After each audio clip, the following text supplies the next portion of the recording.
When I was growing up, my mom always just went to the pantry and was like, what do we have to cook for dinner tonight? And there were times where we'd have rice and peas in the pantry, and that's what we had for dinner, just kind of throw in whatever we had. She worked. And through life, I always struggled with my weight.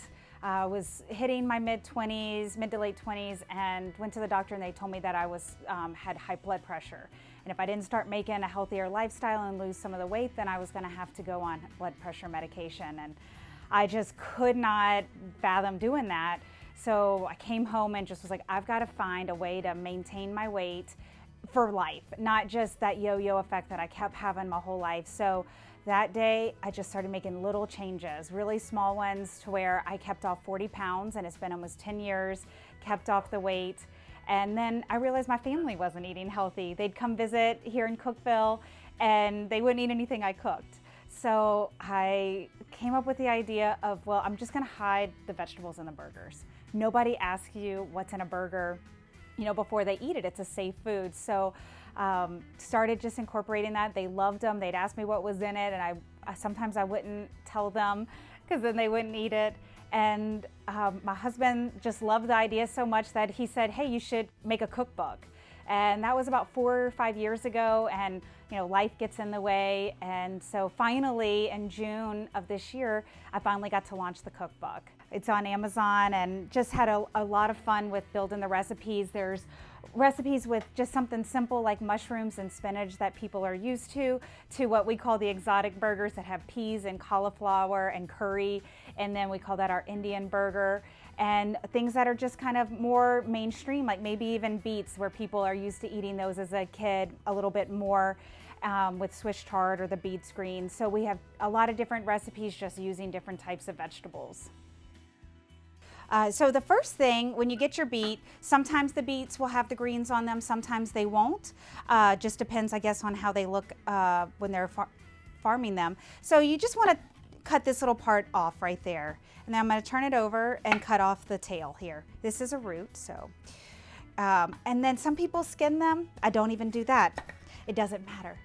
So then I just chop it up. Now for a Burgerfit burger, you're gonna throw it in the food processor anyway, so you don't need to spend a lot of time chopping. So I just do a rough chop and have it just like this here. Now if they're a red beet, they'll dye your hands, so you might wanna wear gloves and don't wear anything that you don't wanna get red, because sometimes it gets messy. There are other color beets though. The golden beet also works really well if you don't want people to see the red color in the burger. They don't even know that it's there. So again, just gonna cut off the tail. I like to cut off this kind of dingy part there at the top too. So that part there, and then just slice it, and then a few more little chunks there. And then I'll throw this on a pan and roast them with a little bit of coconut oil or olive oil, whatever your favorite cooking fat is. If it's lard, whatever it is, throw it on a pan, roast them at 400 for about 20 minutes. And you just want to make sure they're a little tender through, so you can get a fork all the way through them. So we came up with the name Burgerfit because it's a healthier version of the burger. And really we started doing burgers because people don't ask what's in a burger before they eat them. You go to a barbecue, there's burgers everywhere. They don't ask, they just start eating them. So you just want to get them on your roasting pan, spread them out. You'll have your oil, you can put a little bit of salt on top. Keep it simple. Then for the greens, now if your beets had the greens, then you can use those. But if not, Swiss chard is in the same family as beet greens. And then we use the whole vegetable, so even those stems there, because it's all going in the food processor, and you just want to rough chop those too. Now what I like to do to keep things really easy is right a couple of minutes before the beets are done, I just throw these on the pan too and let them cook for a couple minutes, mix it all together after it's done, and then you're golden.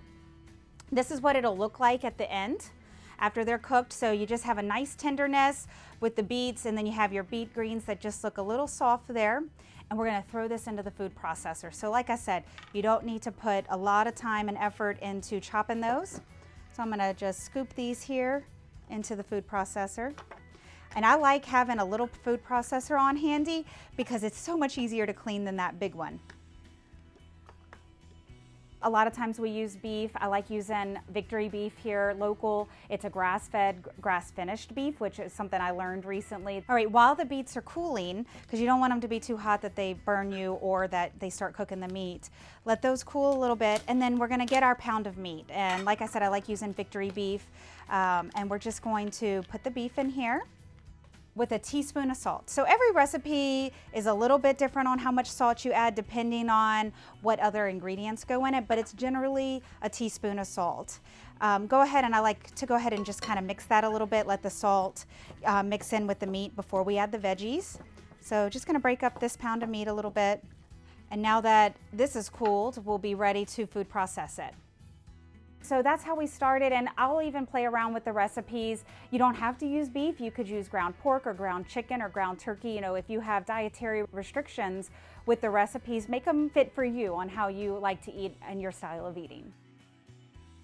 So after I get the salt mixed up in there, then I mix in the food processed vegetables, and you don't want it to be soupy. So you just want enough to break it up that it'll mix in with the meat well, and then we're just gonna patty them out. And then we're gonna throw them on the oven. Now you can grill them if you want to. They work great. And I always say add the vegetables slowly because you don't want the burger to fall apart. So even though the recipe may say 2 cups, every meat is different. And if you're using a ground chicken or something, just add it slow so that you know that your burger can hold together. And then we're gonna throw these on the skillet. It's really important with our brand, with Burgerfit, and just our personal eating style to eat organically and not have chemicals and GMOs and things in your food. And we really try to pick things from our local farmers market. We are huge supporters of the green market because you know where your food came from. And even several of the vendors, I've been to their farm and gotten to see just how they live every day and how they're producing what they do. And you know, if you buy something from them, that it was truly grown organically and that it is a good food for your body and your health. So like these beets, they came from Fall Creek Farms, the CSA box that we get every week. They're wonderful. They have one that starts in June and goes through August. The beef, like I said, comes from Victory Beef. I actually have met their Wagyu cows and they're adorable. And we have our honey from Pomona Hill. So we really just try to find all of our ingredients here because we know where they came from instead of something that you buy at the grocery store. Even though it says organic and it is certified, there are certain loopholes that they can work around to still be classified, but maybe not really meet that organic compared to a local farmer. When I first started making Burgerfit burgers, I really overdid it. I would try to put way too much into the burgers, and so each time I'd be putting more and more, and finally my husband was like, Alane, you've got to keep it simple. This is getting too much. There's too many flavors happening in my mouth. So that's when I had to really take a step back and say, okay, let's just pick one vegetable and one green. So we're gonna put that on real nicely. Next, my favorite part is to put a little bit of honey mustard on there, and I actually made this honey mustard myself. It was really funny. One of my best friends from college was visiting and I told him I made honey mustard and he goes, how did you do that? I said, I mixed honey with mustard. So put a little honey mustard on there and then we're gonna spread it out real nicely. Oh, and I hear those burgers sizzling behind us.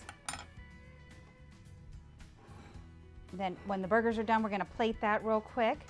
And then, if you wanna do your burger Alane style, then we get a nice plate of lettuce. This came from my CSA box too, from Fall Creek Farms. And then we're gonna put a little scoop of this on there. And then we're gonna drizzle the honey mustard on top. And then I'm gonna put the burger on top of that and just break it all. It is so delicious. I can't wait to eat. All right, well these burgers are done over here.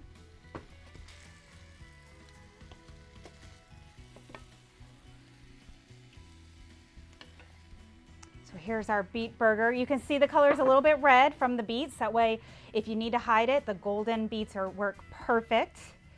And we're gonna just put that on there and then nobody will ever know the difference. Then for the Alane style,